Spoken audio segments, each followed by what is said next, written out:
नमस्कार साथियों, स्वागत है आपका। देखिए यूपीएससी 2025 इसमें आज हम शुरू करने वाले हैं मैथ के क्वेश्चन टॉप 5, ठीक है, जो कि प्रीवियस ईयर में आ चुके हैं। आपके 12 नवंबर 2021 में जो आए थे वो क्वेश्चन है 5।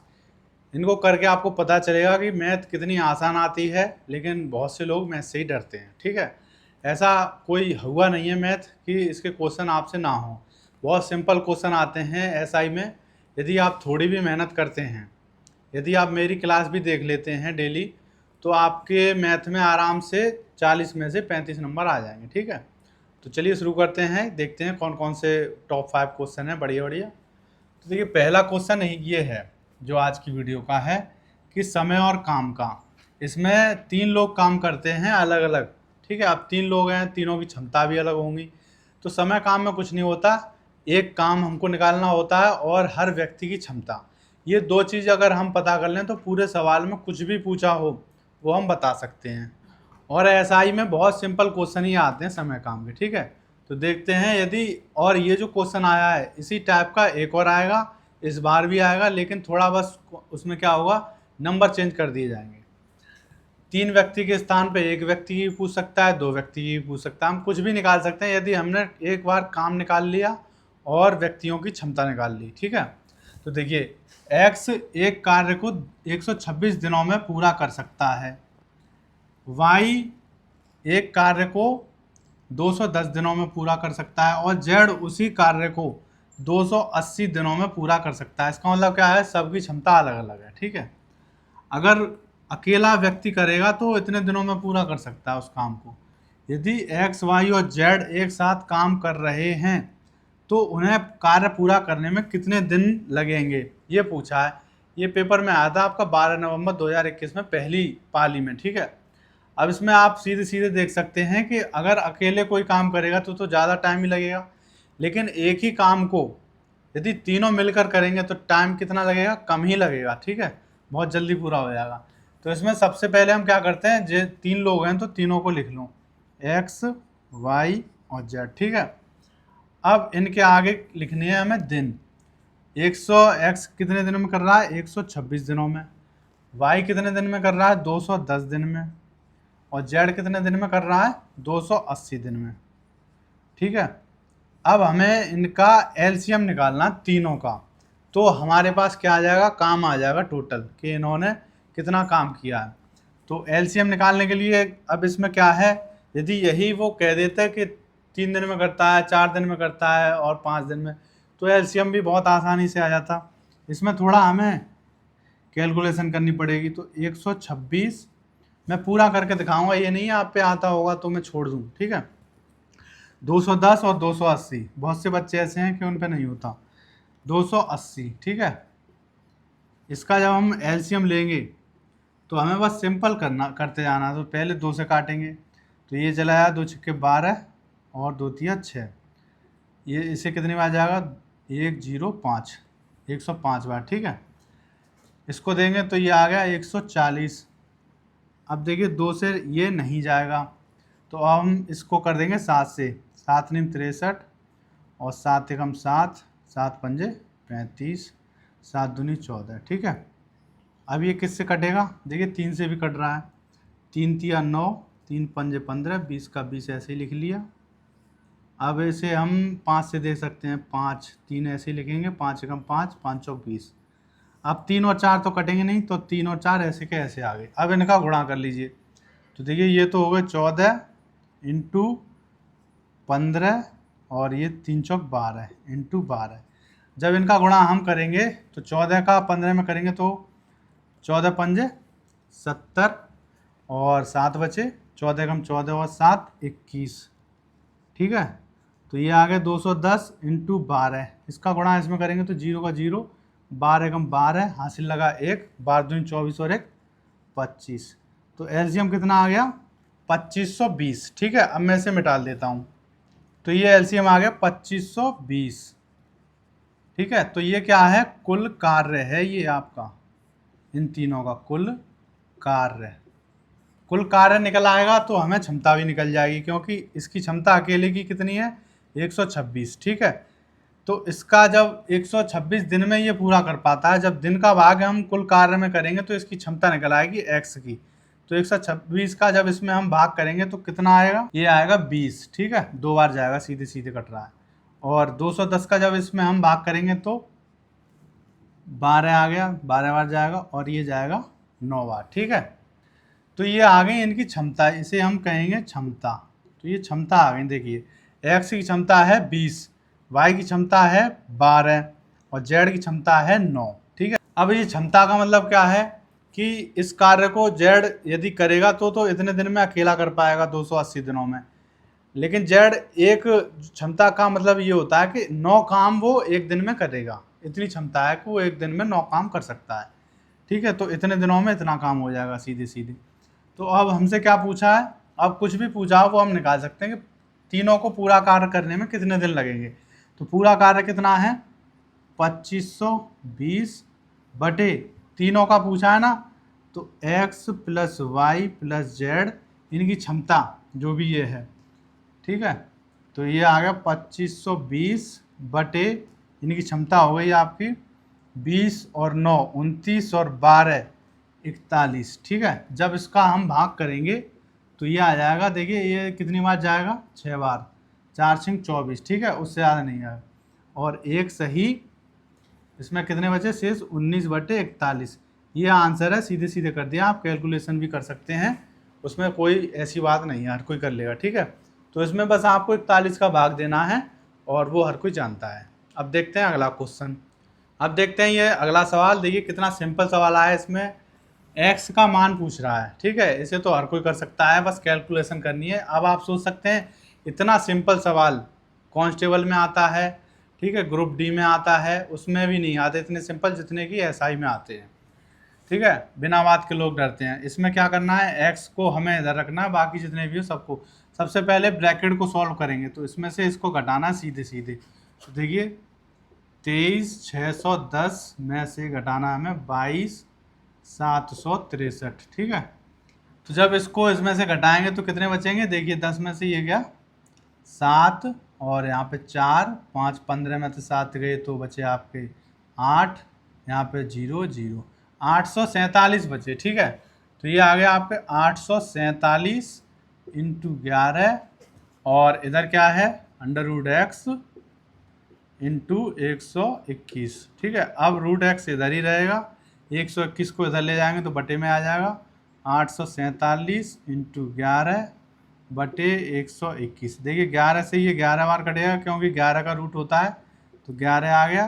तो इसका मतलब क्या होगा, 847 बटे 11।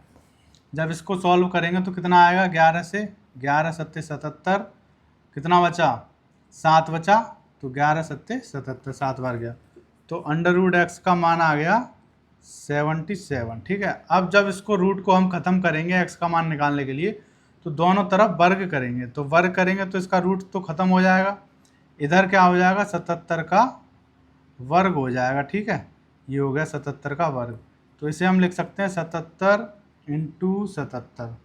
ठीक है, इसको जब हम सॉल्व करेंगे तो यही आपका आंसर है, इसको आप सॉल्व कर सकते हैं खुद ही। अब देखते हैं अगला क्वेश्चन। देखिए ये तीसरा क्वेश्चन कितना सिंपल है कि एक पंसारी द्वारा क्रमागत 5 महीनों के लिए इतने रुपए इतने रुपए इतने रुपए इतने और इतने की बिक्री की जाती है, छठे महीने में उसकी कितनी बिक्री होनी चाहिए ताकि उसकी औसत बिक्री 7,000 रुपये हो। अब इसमें औसत दे दिया है और ये 5 बिक्री दे दी है, छठी बिक्री पूछ रहा है। ठीक है, कि 6 बिक्रियों का औसत कितना है 7,000। तो इसका सीधे सीधे फॉर्मूला होता है कि औसत बराबर पदों का योग। ठीक है, कुल पदों का योग, जितने भी पद हों, और पदों की संख्या। ठीक है, अब आप देख लीजिए जैसा भी दिया है इसमें रखना है आपको। औसत की जगह हमने रख दिया 7,000। ठीक है, क्योंकि हमें 7,000 औसत दिया है। पदों का योग कितना है, पद टोटल कितने हैं 6, 6 में एक पद हमें निकालना है और 5 दिए हैं, तो पाँचों को लिख दें आप 69 35 plus 74 27 plus 73 55 plus 77 30 plus x, जो छठवां पद है देखिए 4, और एक ये रह गया आपका पांचवा पद, ये है 67 62 प्लस छठवां x मान लिया हमने, क्योंकि x का ही मान पूछा है इसने। टोटल कितने पद हैं, पदों की संख्या कितनी है 6, तो 6 आ गया। तो 6 को तो इधर ले आएंगे, 6 सत्ते 42,000 हो गया ये, ठीक है। इन पांचों को हम जोड़ेंगे, x तो जुड़ेगा ही उसमें, तो ये कितना हो जाएगा, तो इनके पदों का योग हो गया 36,209 प्लस x तो ऐसा ही रहेगा बटे 6, तो 6 का गुणा तो हम कर चुके हैं इधर पहले ही, ठीक है। तो इसमें अब क्या करेंगे, x को इधर रखेंगे, बाकी का इधर आ जाएगा। तो 42,000 में सीधे सीधे हमें 36,209 घटाने हैं, ठीक है। एक बचा, 9 बचे, यहाँ पे भी 9 बचे तो 7 बचेंगे, और यहाँ पे एक रह गया, 11 में से 6 गए तो 5 बचे, तो 5791। x का मान कितना बराबर x था, तो x का मान कितना आ गया, जो छठी संख्या है उसका मान आ गया 5791, यही आपका आंसर है, ठीक है। तो इस तरह देखिए कितना सिंपल सवाल है, केवल इसी फॉर्मूले पे ही ये पूरा सवाल है। तो ये फॉर्मूला आपको याद करना है। औसत का दोबारा से एक क्वेश्चन पूछा जाएगा सेम टू सेम, बस नंबर चेंज कर देंगे उसमें, ठीक है। अब देखते हैं अगला क्वेश्चन। अब देखिए अगला क्वेश्चन, ये मैथ में ही क्वेश्चन आते हैं, रीजनिंग के भी, ठीक है। एक शाम श्री अपने ऑफिस के मार्ग में अपनी मित्र सारा से मिला। सारा की छाया श्री के ठीक बाईं ओर पड़ती है। यदि वे एक दूसरे के सम्मुख हैं, सम्मुख मतलब आमने सामने, तो श्री का मुंह किस दिशा में होगा। तो हमें श्री का मुंह बताना है कि किस दिशा में है, ठीक है। अब देखिए शाम का टाइम है, आपको दिशा तो पता होगी। सबसे पहली बात है आपको दिशा पता होनी चाहिए। ये है आपका पूरब और ये है आपका उत्तर। उत्तर के सामने हो गया आपका दक्षिण, ठीक है, और ये हो गया आपका पश्चिम, ठीक है। तो ये आपको दिशाएं पता हैं, ठीक है। अब देखते हैं आगे, इसमें क्या है, दोनों आमने सामने खड़े हैं और शाम का टाइम है। अब शाम के टाइम में सूरज किधर होगा, पश्चिम में होगा, यहाँ पे कहीं पे, ठीक है।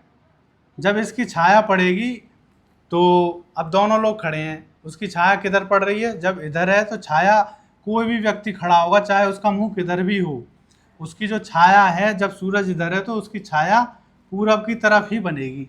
इसका मतलब क्या है कि दो लोग मान लीजिए ये खड़े हैं, ठीक है, एक श्री है और वो है, तो उसकी छाया कहाँ पड़ रही है, श्री के ठीक बाईं ओर, ठीक है। अब इधर श्री होता तो छाया इधर तो बन नहीं सकती, क्योंकि बाईं ओर उसका इधर हो जाएगा, श्री का, श्री इधर होगा तभी तो श्री इसका बाईं ओर इधर होगा, तो इसका मतलब छाया इधर पड़नी चाहिए, क्योंकि सूरज इधर है, छाया तो किधर पड़ेगी, हमेशा उधर ही। इसका मतलब श्री को हमें उधर खड़ा करना है जिधर श्री का बायां हाथ पूरब की तरफ हो, तो इसका मतलब श्री इधर खड़ा है, और जब सामने है तो श्री का मुंह किधर होगा, दक्षिण में, ठीक है। तो ये क्वेश्चन थोड़ा टफ है, जो भी रीजनिंग जिनको आती है आराम से वो तो कर सकते हैं दिशा दूरी वाले सवाल में, तो बस घुमा के दे दिया है। इसी तरह क्वेश्चन दोबारा आएंगे, ठीक है, परछाई वाले। अब देखते हैं अगला क्वेश्चन। अब देखते हैं आज का लास्ट क्वेश्चन, बहुत ज़्यादा इंपॉर्टेंट है, इस तरीके का फिर दोबारा आएगा। निम्नलिखित चिन्हों के समुच्चय में से किसका उपयोग करके हम स्टार को प्रतिस्थापित करने के लिए किया जाना चाहिए, ठीक है।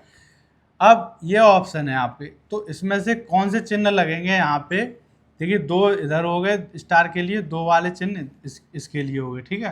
तो ये दोनों बराबर आने चाहिए, तो कौन सा इसमें से सूट करेगा इसको, ठीक है, रखने पर ये बराबर आएंगे, मतलब गुणा करें या जोड़ करें तो राइट हैंड साइड और लेफ्ट हैंड साइड दोनों बराबर आने चाहिए, ठीक है। जितना ये आए उतना ये आए तो वही हमारा आंसर होगा। तो इसमें क्या है कि कोई तरीका इसका ऐसा नहीं है कि अलग तरीका हो, हमें ऑप्शन रख के करना पड़ेगा। यदि आप जल्दीबाजी में करेंगे तो उतना ही टाइम लगेगा। सीधे ABCD नियम से आप रख के देख लें, और सबसे पहले डी को ही रखें, क्योंकि ज़्यादातर ऐसा होता है कि डी ही आंसर होता है, वो आप पेपर में करना। मैं यहाँ पे तीनों रख के दिखा रहा हूँ आपको, ठीक है। अब देखिए 9 यहाँ पे रखेंगे तो 2 तो ये लेंगे, तो 9 की जगह क्या रखेंगे, यहाँ पे पहले स्टार की जगह प्लस 7 लिख दिया, यहाँ पे दूसरे स्टार की जगह है इंटू 2 लिख दिया, बराबर 100, और यहाँ पे क्या है इंटू 4, और इसकी जगह आएगा प्लस। 2। ठीक है, ये दोनों यहाँ पे आ गई। अब इसको जब हम सॉल्व करेंगे तो पहले गुणा करेंगे, 7 दूनी 14 और 9, 14 और 9 कितने हो गए आपके 23। इसको देखिए सॉल्व करिए तो ये हुआ 400 और प्लस 2 402, तो ये तो गलत है, ये नहीं है आपका आंसर। बी को रखेंगे हम इसमें, तो जब बी को रखेंगे तो कितना आ जाएगा 9 इंटू आएगा यहाँ पे 7 और माइनस आएगा यहाँ पे -2 बराबर 100। अगला क्या है भागित 4, यहाँ पे क्या आएगा +2। ठीक है, इसको आंसर क्या आएगा 9 7 63 -2 61 आ गया बराबर 4 का भाग करेंगे तो 25 आ जाएगा +2 27। ये भी गलत है, बी ऑप्शन भी गलत है। आप सी में सी का रखेंगे इसमें, तो देखिए 9 इसकी जगह क्या आएगा इंटू 7, यहाँ पे क्या आएगा भागित 2 बराबर 100 इंटू आ जाएगा यहाँ पे स्टार की जगह गुणा 4, यहाँ पे आएगा +2। इसको सॉल्व करेंगे तो देखिए पहले हम भाग करेंगे 7/2 हो जाएगा इंटू 9, तो ये आ जाएगा 9 इंटू 7/2 बराबर इसका गुणा होगा 400 + 2 402, तो ये 402 आएगा ही नहीं, देखिए कट रहा है और छोटा और हो जाएगा। ठीक है, तो ये भी गलत है। अब हम डी को रखेंगे इसमें, तो 9 इसकी जगह क्या आएगा +7 और यहाँ पे क्या आएगा गुणा 2 बराबर 100 भागित 4 और यहाँ स्टार की जगह आएगा -2। इसको जब हम सॉल्व करेंगे तो 7 दूनी 14, 14 और 9 आ गया हमारा 23 और बराबर देखिए 25, 4 का भाग इसमें करेंगे, भाग पहले करेंगे तब घटाएंगे, तो ये आ गया 25 में 2 गए 23, तो देखिए 23 बराबर 23। इसका मतलब ऑप्शन डी हमारा सही है। तो पेपर में यदि हम पीछे से चलेंगे, वो जानते हैं कि हर व्यक्ति पहले ए ही रखेगा फिर बी सी। ठीक है, तो आपको सबसे पहले डी से शुरुआत करनी है, तो ये डी ही पहला ही आपका आंसर हो जाएगा। 23 बराबर 23 आ गया, दोनों साइड बराबर आ गई, तो वही हमारा आंसर है, तो डी आंसर है। ठीक है, तो इसी तरह हम अगली क्लास में मिलेंगे टॉप 5 क्वेश्चनों के साथ। तब तक के लिए थैंक यू।